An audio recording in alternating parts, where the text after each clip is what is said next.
Well, let's start with the big one, AI. China's Premier Li Qiang said it was a bit of a double-edged sword. Lots of opportunities, but with it comes risk. So the world's really got to work closer together to get that balance right. What's your take? That is exactly true. Like with all technology, technology per se is a tool. And mankind has tools for millions of years. And now we have a new one with AI and generative AI. And of course, it's on us to shape how that tool is being used. And of course, we want to put it to good use. You want to put it to good use, but you need to work together. So how do you see that collaboration and cooperation happening so that everyone's on the same page? Yeah, we do see a very good collaboration with all kinds of governments and private sector as well. We see a more and more harmonized way of where regulations are going. And therefore, we are not completely there yet, but it's on a good trend to set let's say, a baseline of what needs to be in place to use that technology. It is quite patchwork, though, if you look at it from different global perspectives. The EU's rules, they seem quite far-reaching. The US has maybe a lighter touch. Which one's your preferred direction? Of course, as a global technology company, we would love to have one set of rules. But we are used to the fact that this is not the case. And we do see that it goes into the similar directions. With the EU AI Act, it's a low bar that is to be crossed. But we see similar directions in all parts of the world, actually. And good thing is that at SAP, we set the bar higher than any discussion that is going on in the world in the moment to ourselves. But you also talk about supercharging AI. What do you mean? Supercharging AI, and the ultimate goal is to supercharging humans. Many studies, for example, we talked to Stanford yesterday, show that a human being you can interact with that has all the AI and Gen AI support, for example, in a call center, you want to deal with the human. But that human, of course, is much happier if they have all the tools, if they can serve you better when you have an issue. So therefore, supercharging humans is what our ultimate goal is. So you're saying AI, the rise of AI, isn't going to take away everybody's jobs? It will not take away everybody's jobs. It will change. It will take away tasks that we do today. And I like to refer back to the invention of computers. Many people don't know, but computing was a job. You would come to the office, you would have like hard mathematical tasks to do, and you would compute them. And then computers were invented. And then people could decide. Either you would say, okay, I don't want to deal with this new technology.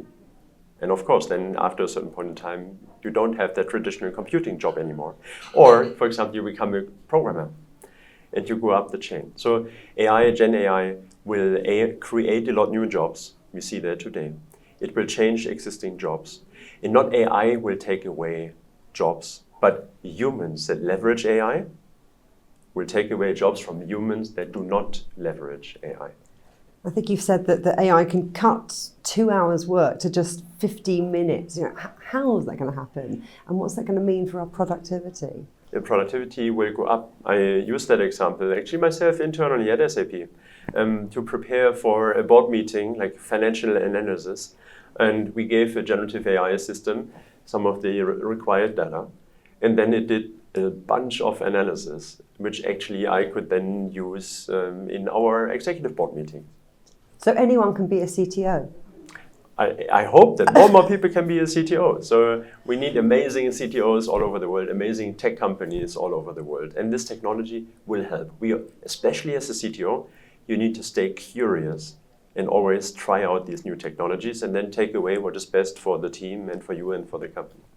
Now, we've already been talking about AI being the big buzz here in Davos, but it's something that you and SAP have been researching, for decades. So what have you learned?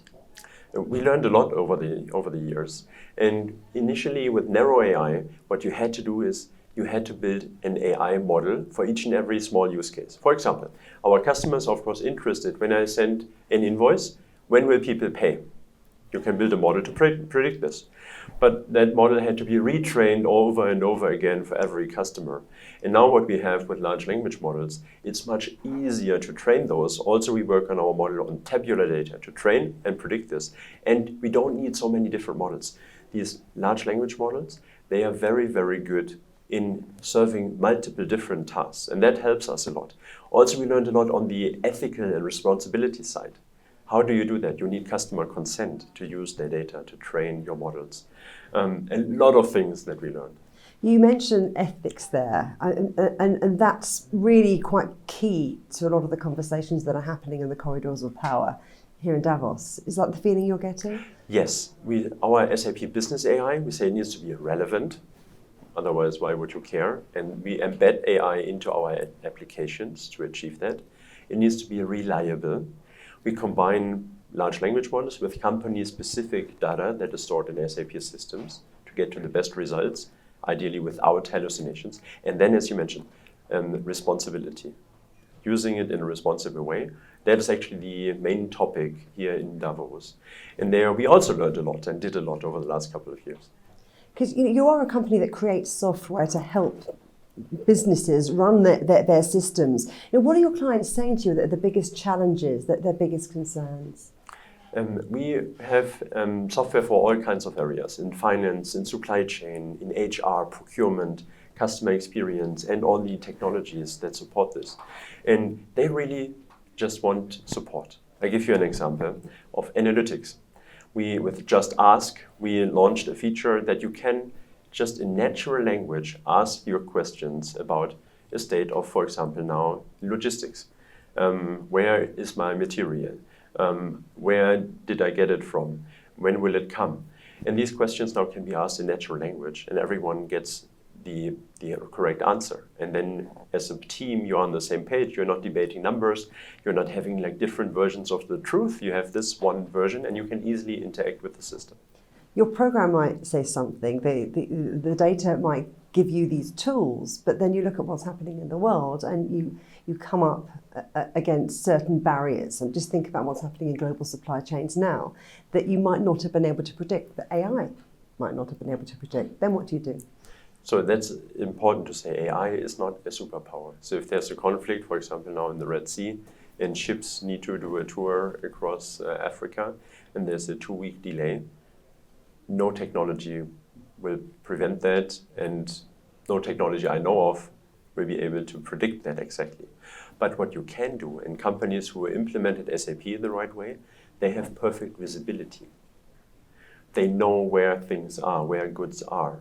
And SAP has the largest business network in the world. So actually, even if things happen, you can reach out and try to find alternative suppliers.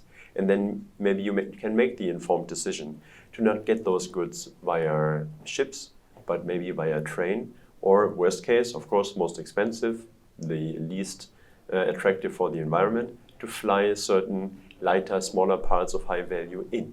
And then you don't need to stop production, for example. You're saying this, though, as a big company with contingencies. You can look at those alternative routes, those alternative possibilities. What about if you're a small or medium-sized firm? You might be nimble, but you might not have that backup that you're talking about. We enable exactly those firms as well. 80-ish% of the SAP customers are small and medium-sized enterprises. And on the SAP Business Network, we have millions of companies that are present there, and they have exactly those assets that we provide, even as a smaller, more nimble company. So you're very excited about the possibilities of the future and what AI can bring. What could potentially hold you back? I'm looking at the big political picture. This is a big year for elections. Could what happens in America and the European Parliament, in other parts of the world, change the direction and influence decisions companies like yours make? We are a global company, and of course I'm the CTO, so I can best talk to technology topics. Of course, everything that happens in the world has influence, but what we do see is independent of government, for example, companies want to work together, companies want to be efficient, and as SAP, we are very, very well positioned because we have companies and customers all over the world. We bring them together as being partners, as being suppliers, as being customers of each other. And that we see happening independent of what is happening in the world. But this tech is developing super fast. I mean, did you worry, though, that the gap between rich and poor, the haves and the have-nots, is only going to widen? This is a concern that is widely prevalent. The IMF made predictions actually that there is risk of exactly that being happening, that there is a divide in the world, an even further divide. I hope that we can overcome that. So we make our offerings available to anyone who wants to join. And by doing that, hopefully we can actually mitigate those risks. Good thing is that what do you need to participate in this new technology? You basically need a smartphone and internet connectivity, and almost everyone has that. And what about partnerships and collaborations? You mentioned lots of companies. What about countries? I'm thinking in particular of where you are with China. Yeah, we collaborate with a lot of countries in the world. We work very closely with countries and, of course, companies in those countries. As you asked about China, we are more than 30 years in China already. It's a very important market. And especially for global supply chains, for example, of course, we bring many, many companies together from China with global companies as well. So that is all happening as we speak. So when you hear here in Davos keynote speeches from people like Blinken saying that there's a lot of competitiveness with Chinese companies and there are differences, but there are also opportunities and ways to work together, what does that mean for a company like yours? We are very engaged in almost all parts of the world, and we love to hear collaboration. When we, as an, I think, society and economy, we thrive when there's collaboration in the world. And one of the areas where SAP is used a lot is, for example, in globalization, in international trade. And therefore, of course, that is good news to hear. And we are supporting countries all over the world, companies all over the world, also companies in China that go international and go abroad and broaden their perspective and are then also global companies. So you're developing the software and the tools for companies to do more business, to get trade going more faster, to get economies growing. For that, you need to equip the next generation. So I wonder, what would your advice be to a 21-year-old? To a 21-year-old, my advice would be to always stay curious. For me, what helped was that I always did something I loved to do. I learned programming with 15. With 17, I had the first company, building websites, programming a bit, and so on. And I liked it. And then, of course, you put the extra energy in. And then you find others who also like it and who are with you on that journey. And as I said, be curious. For example, as a CTO, but actually everyone should try out these new technologies. I have 2 nieces, they are 3 and 5. And last year I got the Uncle of the Year award. Why? We used ChatGPT in that case to building stories. They gave me keywords, and then we had like talking flowers and unicorns, and the 2 of them were stars in that story. But of course at SAP and in many, then if you're now 21, maybe you decide you study, you go abroad, you take that and apply it for business. And that is what we do with SAP Business AI, to basically supercharge humans to do the job even better.